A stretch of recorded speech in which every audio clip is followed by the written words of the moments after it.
गोंदिया जिल्ह्यात येणाऱ्या मार्च महिन्याच्या सुरुवातीस जिल्हा परिषद अभियंता संघटनेचे राज्यस्तरीय अधिवेशन होणे निश्चित झाले आहे।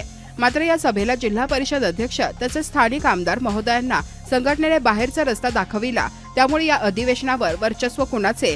संपूर्ण गोंदिया जिल्ह्यात मार्च महिन्याच्या सुरुवातीला जिल्हा परिषद अभियंता संघटनेच्या वतीने शहरातील एका लॉनमध्ये राज्यस्तरीय त्रिमासिक अधिवेशन नियोजित करण्यात आले आहे। कार्यक्रमाचे बॅनर पोस्टर पूर्ण गोंदिया शहरात लावण्यात आले आहेत। सदर सभेला राज्यभरातील अभियंते उपस्थित राहणार आहेत। सदर कार्यक्रमाचा शुभारंभ अर्जुनी मोरगाव विधानसभेचे आमदार राजकुमार बडोले यांच्या हस्ते होणार आहे। परंतु ज्यांच्या क्षेत्रात ही सभा होणार आहे त्या क्षेत्रातील स्थानिक आमदार विनोद अग्रवाल यांना सभेपासून दूर ठेवण्यात आले। एवढेच नव्हे तर ज्या जिल्हा परिषदेशी सर्व अभियंते निगडीत आहेत तेथील अध्यक्ष लायकराम भेंडारकर यांना सुद्धा या कार्यक्रमातून बाहेरचा रस्ता दाखविण्यात आला। त्यामुळे जिल्हा परिषदेच्या अभियंत्यावर वर्चस्व कुणाचे?